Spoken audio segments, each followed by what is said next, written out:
Everyone, আসসালামু আলাইকুম। Welcome back to my channel. আজ আপনাদের জন্য নিয়ে আসলাম চিকেন চিজ পিৎজা রেসিপি। এখন আর পিৎজা খেতে বাহিরে বা দোকানে যেতে হবে না, বাসায় তৈরি করতে পারবেন এরকম একটি চিজি পিৎজা। আর এই পিৎজাটি আজকে আপনাদেরকে আমি গ্যাসের চুলায় তৈরি করে দেখাবো। কোনো ওভেন লাগবে না এই পিৎজাটি তৈরি করতে। আশা করি আজকের রেসিপিটি আপনাদের কাছে ভালো লাগবে। পিৎজা তৈরি করার জন্য প্রথমে এখানে আমি 2 কাপ ময়দা নিয়ে নিয়েছি। এর মধ্যে 1 চা চামচ লবণ আর 2 চা চামচ চিনি দিয়ে দিলাম। এরপর 2 টেবিল চামচ দিয়ে দিব ইস্ট। ইস্টটা অবশ্যই একটু ভালো মানের ব্যবহার করতে চেষ্টা করবেন, এতে করেই কিন্তু পিৎজা ডোটা ভালো করে ফুলবে। তো এখন সব শুকনো উপকরণ একসাথে একটু মিশিয়ে নিব। এরপর এর মধ্যে দিয়ে দিব 3 টেবিল চামচ সয়াবিন তেল। আপনারা চাইলে অলিভ অয়েল বা বাটারও ব্যবহার করতে পারেন। এখন তেলটার সাথে ময়দাগুলো ভালো করে মিশিয়ে নিব। এরপর কুসুম গরম পানি দিয়ে একটি ডো তৈরি করতে হবে। অল্প অল্প করে পানি দিতে হবে আর ডোটা তৈরি করতে হবে, যাতে একবার বেশি পানি পড়ে গেলে ডোটা কিন্তু বেশি নরম হয়ে যাবে। তো অল্প অল্প করে পানি দিয়ে ডোটা একটু সফট করে ডোটা তৈরি করতে হবে। আর ডোটা প্রায় 7-8 মিনিট মথে নিতে হবে।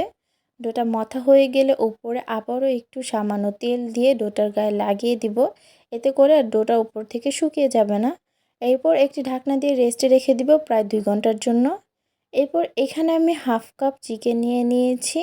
এর মধ্যে এখন দিয়ে দিব 1/4 চা চামচ গোলমরিচের গুঁড়া, 1/4 চা চামচ লবণ, 1/4 চা চামচ লাল মরিচের গুঁড়া, 1/4 চা চামচ জিরা গুঁড়া, হাফ চা চামচ আদা রসুন বাটা, 1 টেবিল চামচ সয়া সস আর 2 টেবিল চামচ টমেটো সস। এখন সব কিছু একসাথে ভালো করে চিকেনের সাথে মিশিয়ে নিব।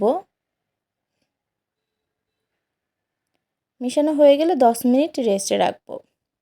10 মিনিট পর একটি প্যানের মধ্যে আমি 2 টেবিল চামচ তেল দিয়ে দিলাম। এর মধ্যে এখন মেখে রাখা সেই চিকেনটা দিয়ে দিব। চিকেনটাকে কিছুক্ষণ তেলের মধ্যে নেড়েচেড়ে ভেজে নিব। আর কিছুক্ষণ চিকেনটা ভাজা হয়ে গেলে দেখতে পাবেন চিকেনটা থেকে অনেক পানি বের হয়েছে। এই পানিটা শুকিয়ে নিতে হবে চুলার হিটটা মিডিয়ামে রেখে। আর এরকম ভাজা ভাজা করে নিতে হবে। এই পানির মধ্যে কিন্তু চিকেনটা একদম সিদ্ধ হয়ে যাবে। তো এরকম হলে চিকেনটা নামিয়ে নিতে হবে। আর দেখতেই পাচ্ছেন 2 ঘন্টা হয়ে গিয়েছে, আমার ডোটা কিন্তু একদম ফুলে অনেকটা বেড়ে গিয়েছে। এখন ডোটা থেকে সেই বাতাসটা বের করে নিলাম। এখন ডোটাকে আবারও 3-4 মিনিট মথে নিতে হবে। ডোটা যত ভালো করে মথা হবে পিৎজা রুটিটা তত বেশি সুন্দর এবং ফুলে উঠবে আর ভালো হবে। তো ডোটা প্রায় মথা হয়ে গেলে এখানে আমি 2টা ভাগে ভাগ করে নিচ্ছি। আমি এখানে 2টা পিৎজা তৈরি করব। 2 কাপ ময়দাতে 2টা পিৎজা তৈরি হবে।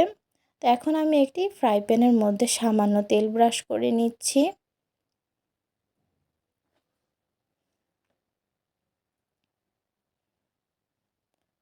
এখন একটি ডো নিয়ে নিলাম। এখন হাত দিয়ে চেপে চেপে ডোটাকে চারদিকে ছড়িয়ে দিতে হবে।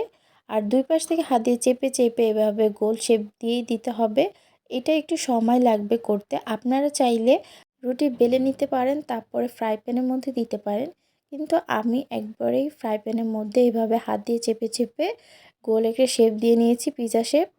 এরপর কাঁটা চামচ দিয়ে এভাবে ছিদ্র করে দিব, এতে করে আর পিৎজাটা যখন আমরা চুলায় বসাবো তখন আর ফুলে উঠবে না। এই তো পুরো রুটিটা কাঁটা চামচ দিয়ে ছিদ্র করে নিয়েছি। এখন এর উপর দিয়ে দিব পিৎজা সস। পিৎজা সসের রেসিপিটা যদি আপনারা চান আমাকে অবশ্যই কমেন্ট করে জানাবেন।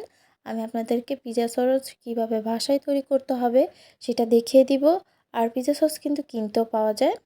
তো সসটা দিয়ে দিলাম, আর সসটা আপনাদের মন মতো যতটুকু ইচ্ছে সেতটুকু দিতে পারেন।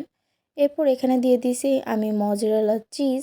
চিজের পরিমাণটা আমি এখানে বলতেছি না, কারণ এইগুলো আপনাদের মন মতো যত ইচ্ছা তত দিতে পারেন। এরপর আমি যে চিকেন ভেজে রেখেছিলাম সেই চিকেনগুলো দিয়ে দিচ্ছি। যেহেতু আমি বাসায় খাচ্ছি তো একটু চিকেনের পরিমাণ বেশিই দিচ্ছি।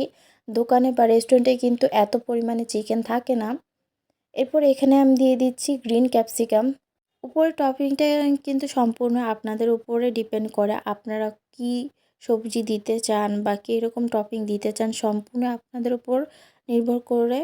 আপনারা কম বেশি করে দিতে পারেন। তো আমি গ্রিন ক্যাপসিকাম দেওয়ার পর এখানে আবার কিছু টমেটোও দিয়ে দিচ্ছি।